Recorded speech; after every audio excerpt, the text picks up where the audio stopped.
Let's start today with an obvious statement. Things change. Think about it. You probably don't listen to the same music you did 3 years ago. Your wardrobe is probably different than it was when you were in 5th grade. You look different than you were when you were a little kid. These are changes that are, for the most part, expected. No one expects you to look the same way that you did in elementary school. But there are also changes that are unexpected. Changes that feel like they show up out of nowhere, and unlike changes in fashion trends and musical taste, these types of changes can be a little more difficult to deal with. For example, maybe you've had a friendship that changed. There was a person who was close to you that you trusted, but something happened to take you and that person in different directions. And now you don't know if that friendship will ever be the same. Maybe it was a group of friends that changed. You had a crew that you felt a part of. You felt like you were in.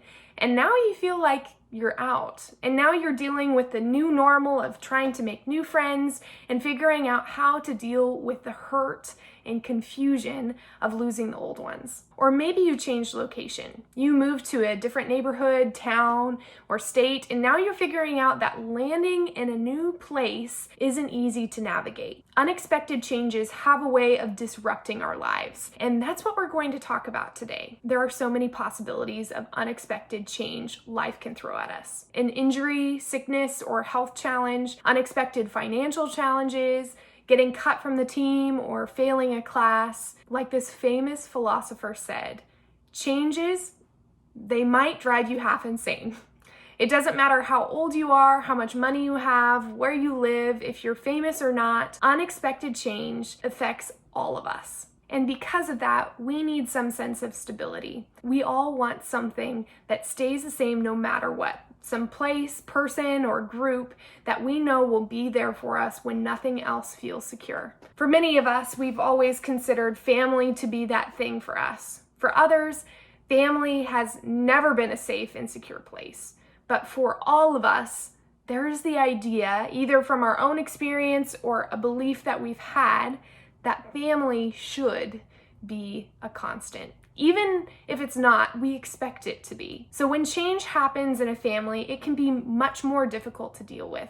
And maybe you've experienced this. Maybe your parents got divorced. You thought your parents would be together forever, and there didn't seem to be anything wrong, and then suddenly they split up. Maybe you had a parent pass away. Whether it was expected because of an illness or totally unexpected, there's no preparing for that kind of loss. Maybe it was something smaller, like one of your parents got a new job and had to move away for a while. And now the routine of seeing your mom or your dad has completely changed. Maybe you got a new addition to the family, and with a new baby, brother, or sister, the way you feel like you're treated in the family is different. Sure, you're still loved, but you're no longer getting the attention that you're used to. Maybe a sibling went away to college. You're happy for them, and honestly, there's much more peace in the house without them being around, but the truth is, it has changed your family dynamic. And you actually miss the normalcy of fighting over the bathroom, sharing clothes, and the way your older sibling held things together. No matter what our experience is with change, something about it happening in our families makes it more difficult. So the question is, if avoiding change isn't possible, how do we get better at handling it? Is there a way to navigate change in our family so that it doesn't cause us to become bitter or cynical? How can we be best prepared for the inevitable changes that happen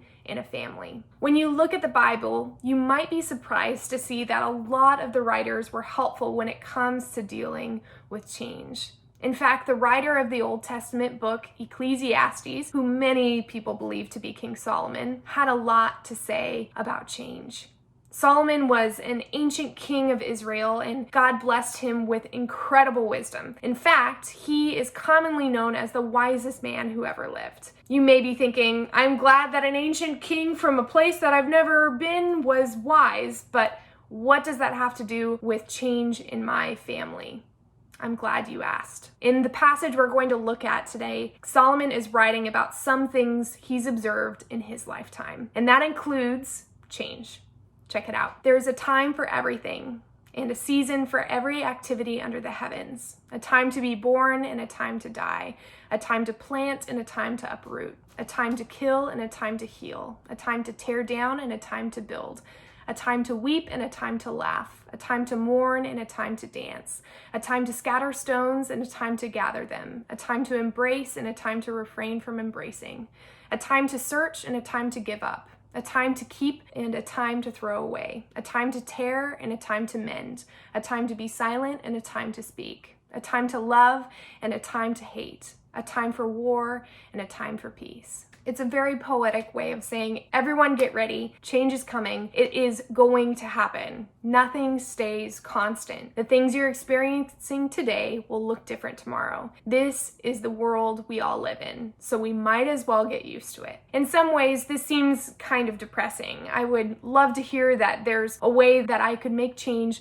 less painful, or even better, if there was a way that I could keep change from happening at all. But that's not what Solomon is saying. In fact, he's saying the exact opposite. He's letting us know that everything will change at some point or another. It's inevitable. But the truth is that when we know things will change, both in our families and in the world around us, we can be prepared to deal with it. Instead of fighting change and pretending like things will always stay the same, we can open up our hands and give God the control. God is fully aware of everything that changes in our lives. He knows that good and bad will show up in our lives, and neither will last forever. But in this life of consistent change, God always makes a promise to us. And unfortunately, the promise isn't that he's going to make all the difficulty go away. In the book of Isaiah, we learn about a message that God has for his people. Not everyone agrees on when Isaiah was written, but most people believe that it was written during a time of trouble for Israel. They were either in captivity to Babylon or escaping out of exile in Babylon. In other words,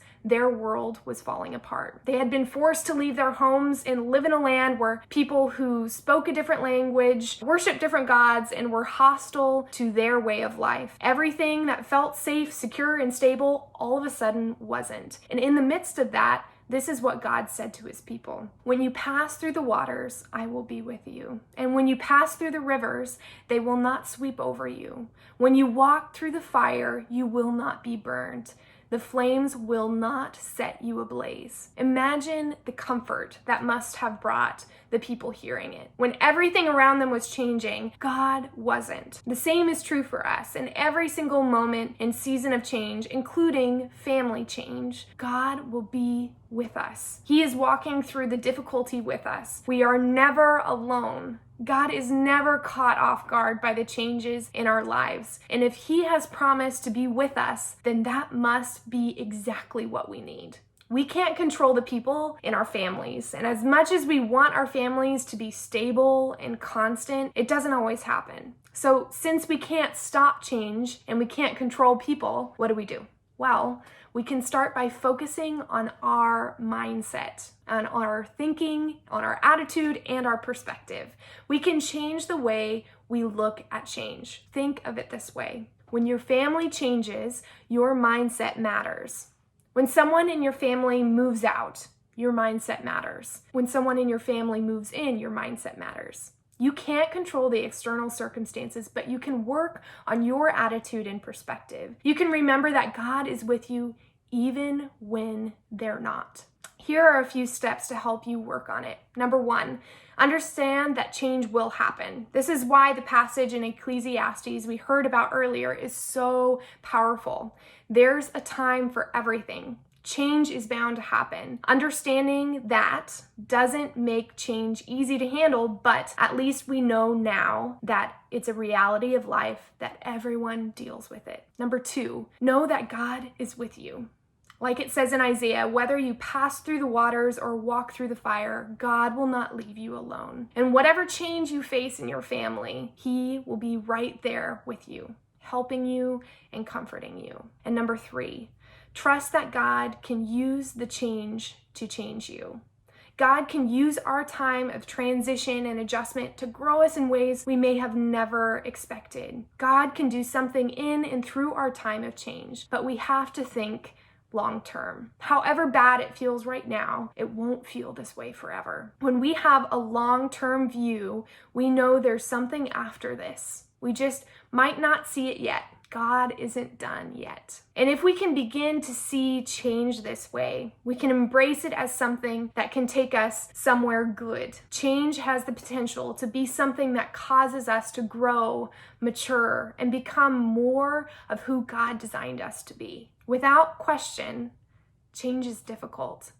A new season, a new house, a new town, a new stepmom, a new normal, whatever it isn't easy, especially when it comes to our family. Just know that you're not alone. You're not the only one dealing with change right now. Like Solomon said, it's bound to hit all of us. You're not alone because God is with you. And if you're having a particularly hard time dealing with a certain change in your life right now, don't be afraid to reach out to your refinery leaders or to me, and we can organize a little one-on-one time to talk about it.